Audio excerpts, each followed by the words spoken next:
All right, good morning. So, as promised yesterday, we had a story in the Gemara. We promised that we'll share suggested understanding on the Hasidic deeper level.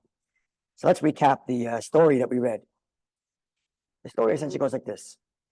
When Avraham Avinu was thrown into the furnace by King Nimrod for belief in his one God, challenging Nimrod's authority, the angel Gabriel comes to God and says, let me go save him. I want to cool down the fire. God says, no. He is a Yachid. I'm a Yachid Be'lami. I'm singular in my world. He is singular in his world. He stands alone. Let the singular save the singular. But don't worry, God says, I always pay back my creations. And if you are asking to save, I'll give you the opportunity to save one of his children, some of his children from the fire. Indeed, many years later, Hananiah, Mishael, and Azariah are thrown into the fiery furnace by King Nebuchadnezzar. At that point, Yerukmu, that's his name, the Yerukmu, I'm not sure how you pronounce that, the master of hail comes to God and says, let me cool down the fire. Gabriel says, no. It's a much greater miracle that the fire itself cools down the fire. So I'll cool it down from within and I'll fight from the outside. Hashbam explains, fight from the outside means I'll burn those who try to come attack. So I'll cool down from the inside. And this will be a miracle within a miracle. The fire itself cools down. Okay, this is the story. Now, yeah. So we said, there's a number of questions on the story. What does this mean? Angels have opinions. What does this mean that God says, I'll do it myself and not the angel? As if the angel did it, there wouldn't be God. So the angel has some independence, some agency, God forbid. So what's the meaning of this whole story? So let's understand, let's preface first by discussing what this means, that Hashem is Yachid Ba'olamai. He's singular in his world. Chassidus explains the difference between the word Echad and Yachid. It's obvious in his translation, but just to understand. Rishon means first. Rishon means first. First implies there's going to be a second and a third, right? So Hashem is not simply Rishon, first, as if there are others that are going to follow. It happens to be Hashem created, others followed, but it doesn't have to be. So we say Hashem Echad. God is one. One doesn't have to be that there's another. But yet, the word Echad, which means one, doesn't mean there has to be a follow of a second, like Rishon does. First means there's going to be a second. Echad, one, doesn't mean there's going to be number two. But it doesn't negate number two. One, and then there could be two. Yachid means singular. Singular means there is no other. There's no otherness. Echad is not a full negation of otherness. Rishon first implies otherness. There's a second. Echad one doesn't negate a second. There could be a second, but he is one. Yachid means singular. Singular means there is no other, period. So when Hashem says, Ani Yachid Ba'olamai, I am singular in my world, what does that mean, I'm singular in my world? He only exists. So we're talking about a level of divinity. From that perspective, there's nothing else that exists. There's nothing else that exists. In the language of Kabbalah, as explained in part 2 of Tanya, Shaykh Lamuna, this is what's called Yichud Ilah, the higher unity. The higher unity is a level of God in which there is no other existence. There is none. It's Yachid. He's singular. And when the pasuk says, Ein od milvado, there's no other but him, it doesn't just mean there's no other God but him, it means nothing other but him, period. Nothing. You see creation, and you see a whole world, and a whole system, and a whole this, and a whole that. Well, what that means is, that only exists within him, and it's nothing. In the same way, if you take a ray of light and you put it back into the sun, this is the analogy the Alter Rebbe gives in Shara Yichud V'Amunah. You take a ray of sun and you put it back in the sun. What do you have? Nothing other than sun. Or a simple way to put this is, when something is in source, you have nothing else but source. To give another analogy, you have a child. A human being, the source of the human being is the embryo. Now, when you look at an embryo, what do you have? You have a miniature child stuffed in there? All you have is an embryo. All you have is an embryo. But it contains in it potentiality for it. Because when something is in source, all you have is source, you have nothing else. With the potential, if that source decides to emanate something, an embryo has no choice, it's going to become a child. It's going to become a child. The sun has no choice, it's going to emit rays. God doesn't have to emit anything. So if all of creation is within God, all you have is God. Sorry? Stem cell, yes, exactly. Exactly. It's even less differentiated. Stem cells even less. Pure potentiality. But all the potential is right. So when you take something and you put it back into its source, all you have is source. So if everything is in God, all you have is God. It's singular. It's not one. It's certainly not first. It's simple singular. And even if you have all creation, it's irrelevant. It changes nothing. Because all you have is God. It's all within God. So Hashem says, Ani Yochid Be'olami. I am singular in my world. There is nothing else.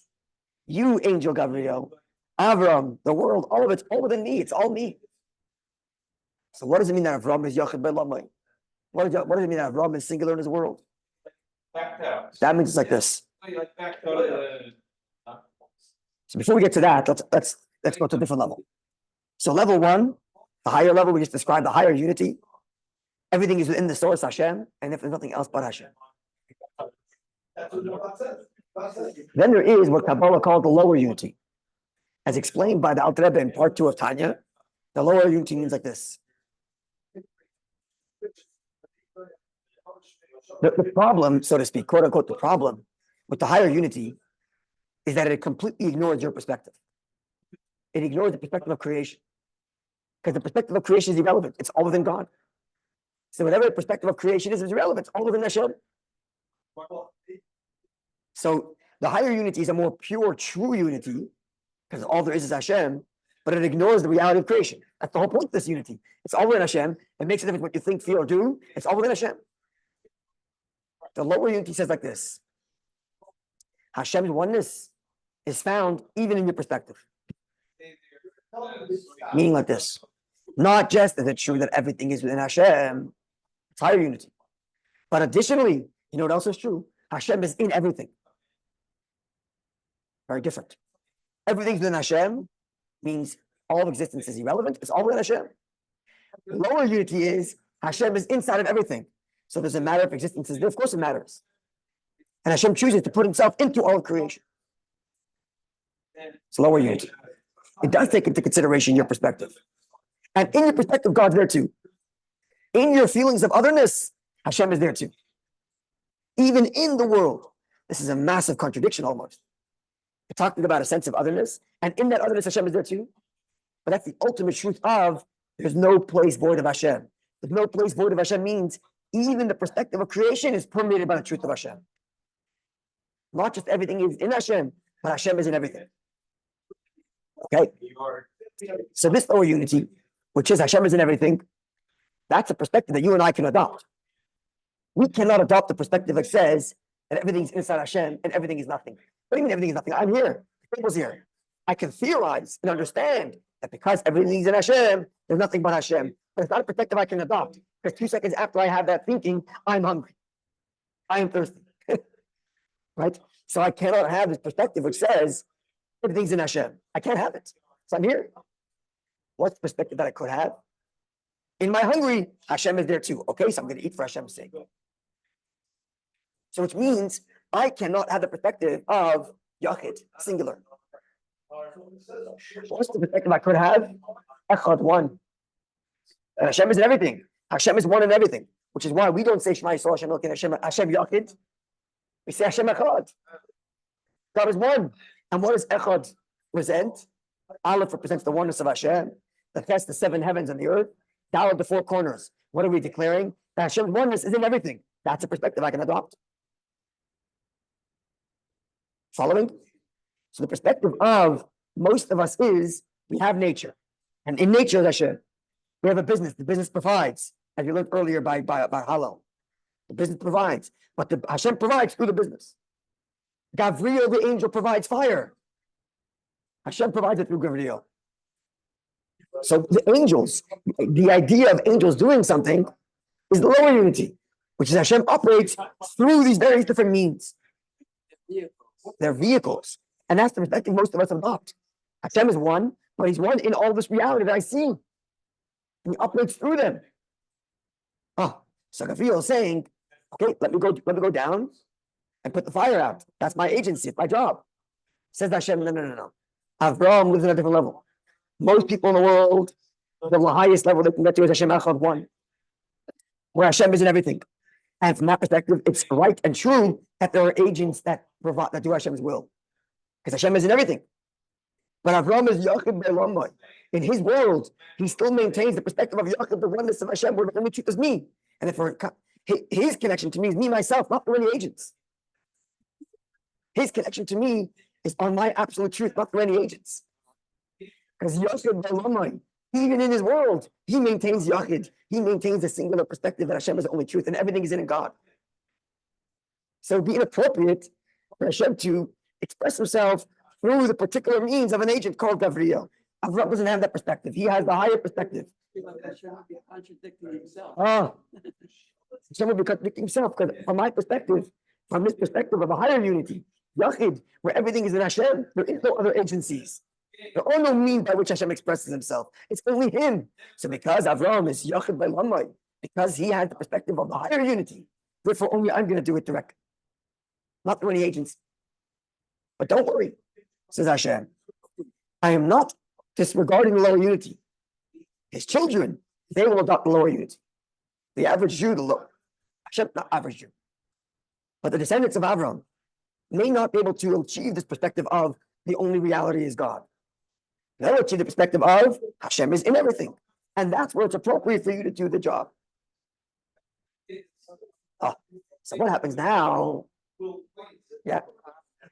Clear so far? Yeah.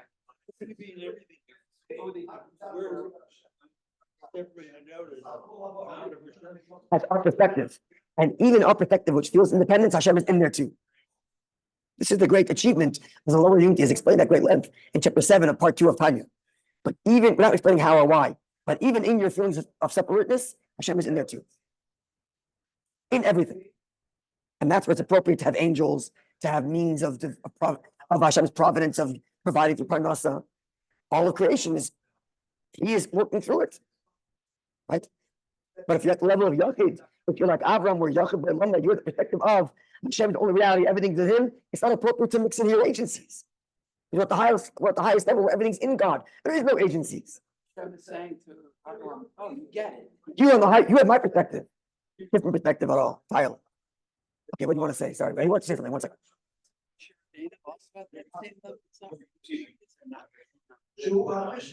I don't know. I imagine Avram's job is to, but to bring it down to us. Right, that's the whole point.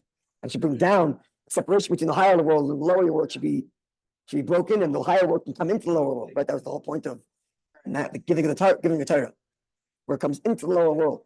In fact, the truth is, even though the higher unity is a truer perspective, the ultimate purpose is the lower unity. The ultimate purpose of creation is that in your perspective you find God. It's the lower unity that's the ultimate objective of creation. Or in the language of the Alter Rebbe and Tanya, to draw upon the higher unity to bring it into the lower unity. That in my perspective as a creation, I should see that the only truth is God himself, and not just transcend and ignore creation. That's the ultimate purpose. Yeah.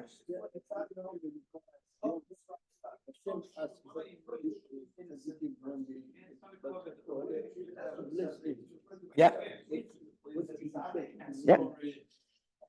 It's a related topic, yeah. It's a related topic, yeah.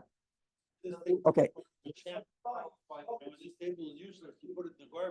What do you mean at part of Hashem? And why is the garbage not part of Hashem? Whatever you say about this table being within Hashem, so is the garbage. There's no place you're going outside of him. From this perspective, the garbage is also him. Why is the garbage less sin than the table? from this perspective? Think about it. If Hashem is in everything, literally in everything, and you take it from here to here, what's the difference? It's all in Him. You're treating the garbage to be somewhere farther from Hashem. From this perspective, it's not the case. The only thing which separates from Hashem is sin. But even sin only separates, as we're learning in Tanya, from our perspective.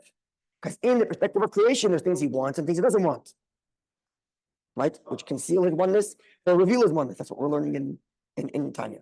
Right? But it's all really within Him. Okay. So now let's get to the second part of the story. So it comes to Hanan, Mishael, and Azariah. They're not Yachid by Lamai. They don't have this perspective of Yachid, the singularity, and everything's within God. They don't have that perspective. Which they're not supposed to. That's not their job. Their perspective is Echad. Hashem is one. Hashem is one in creation. So for them, it is appropriate that Hashem use the agency of angels to act through. Right? Because it's this perspective of Hashem is in everything. Hashem is in the angel Michael. Hashem is in the angel Gabriel. He is in Yerukum or whatever. Okay. So now what's the two perspectives here? Yerukum says, I'm in charge of hail. Let me lower the fire down. Gabriel says, I'm in charge of fire. Let me change fire from within. What's two perspectives? So let's see. The oneness of Hashem, of Yachid, of singular, as we explained, creation is irrelevant. The nature of creation is irrelevant to the higher unity. It's all within God and makes no difference what creation is or isn't. Creation is here, creation is not there, makes no difference. All within Him. But the perspective of Hashem is in creation. It makes very, very big difference what creation is like. And what's the ultimate point?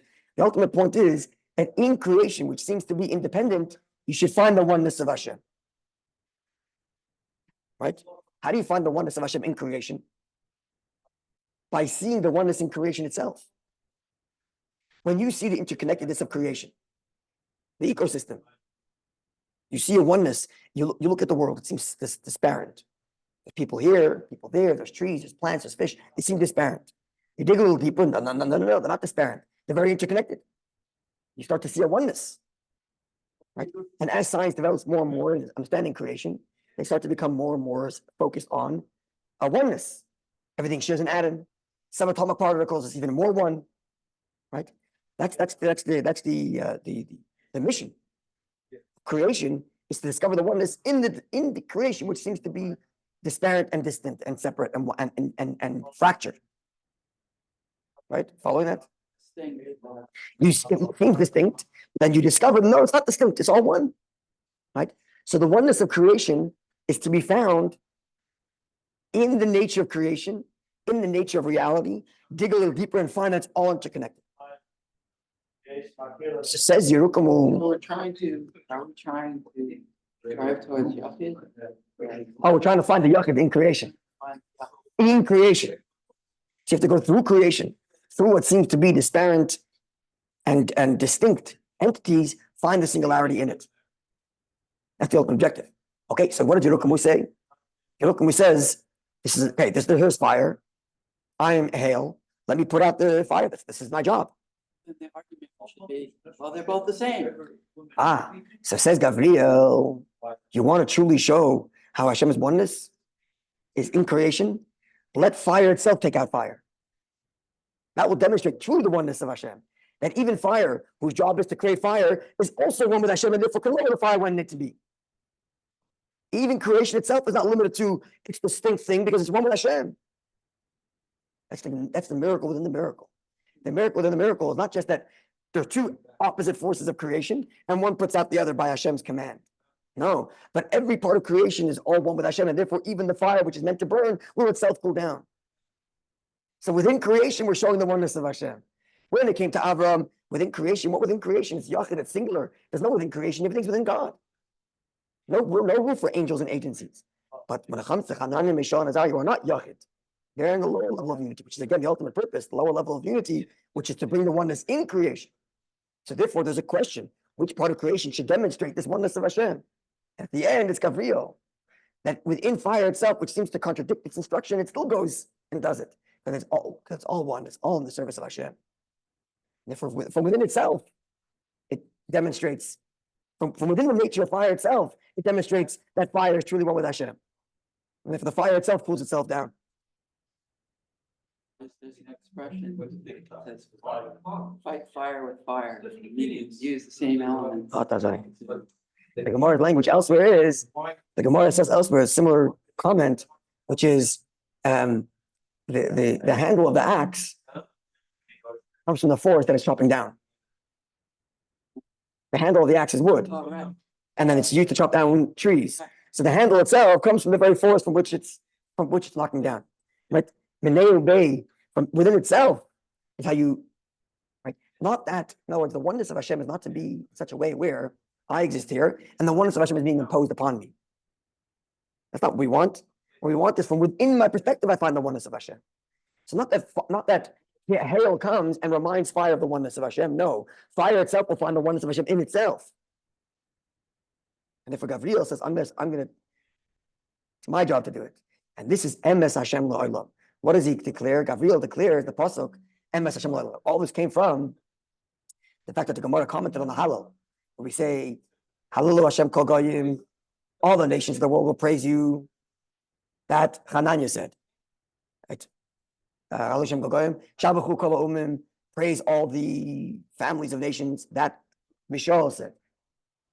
Because his kindness has come upon us. That Azariah said. And then, Ki Emes Hashem La'olam, the truth of God is forever. That Gabriel said. The simple reading is, Gabriel said that because the truth of Hashem, where he promised me years before that I'm going to put out the fire, now it's becoming true. Now a deeper reading. Emes Hashem La'olam. The word La'olam can mean forever, but also can mean in the world. Emes Hashem, the truth of Hashem is La'olam, is in the world. Even within fire. Not just that Hashem transcends the world, and that's his truth. But the truth is even within the world. That Emes Hashem, the truth of God, is La'olam, is in the world. Within fire itself, it's going to put out fire, because that's what you want. This is perhaps a deeper level of understanding this story from a Hasidic perspective. Of course, it's also just suggestion. Haven't seen this written anywhere. I mean, it's built on sources as I shared, but I haven't seen this reading of the Gemara written anywhere. So, of course, the floor is open for dissent, disagreement, or other perspective, but this is a suggested perspective. Okay, tomorrow, God willing. Yeah. Then he's there. Oh, that's the whole premise of Tanya, of chapter part 2. Because Hashem is continuously creating. So it's not just that everything exists within Hashem, but Hashem exists in everything, because he's constantly creating it. So not just that everything's in Hashem, which would mean Hashem's oneness is irrelevant to the world, but he's in everything. So it is relevant to the world. Even within the world itself, you find the oneness of Hashem. Even within the world, in the interconnectedness and everything. How everything could be interconnected with all other things. Fire could be interconnected with putting out fire. Everything is interconnected in creation, in the system of creation itself. That's how you demonstrate the oneness in creation. Hashem Echad, not Hashem Yachid. Hashem Echad. That in creation is Hashem's oneness. Okay. Tomorrow, God willing, we're going to see more, which perhaps might be related to this also. We'll talk about how the fish declare Emes Hashem La'olam at the time of the splitting of the sea. So perhaps we'll link that as well to our discussion today. Yeah. Feeding the animals its food. Yeah. Think there's any Correlation? I don't know, it just popped into my head. Right. That yesterday. Or he's transcending angels. He's transcending the whole need for the whole. Interesting. Something to think about, yeah. I'm trying to think that's why it came in. People don't even swear. See what's different about There's people unique in that sense. He reached this level of Yachid. That's what I'm suggesting. He reached this level of Yachid. We don't have stories Excuse- that are not, but Yeah, but the truth is that the really right, try to understand what is right. unique, why he has that unique. The truth is that I'll tell you what, because he's famous for he says, "Vayikra Shem b'Shem Hashem kel olam." He called out to God, and the Gemara says he made others call out to God. God world, kel olam, God world, not kel ha'olam, not God of the world, but God world. Explains the Ramban, quoted in Chassidus, that Avram Avinu's declaration is that you shouldn't assume that the world is one entity and God's another, and God's master of the world. But everything is God. It's within God. Kel olam. That was his whole message. The monotheism that Avram preached is not just that there's one God above all. But there's only one reality. It's Kel Olam, not Kel HaOlam, not God of the world. There's a world, and God runs the world. It's Kel Olam. There's God world. Even world is only God.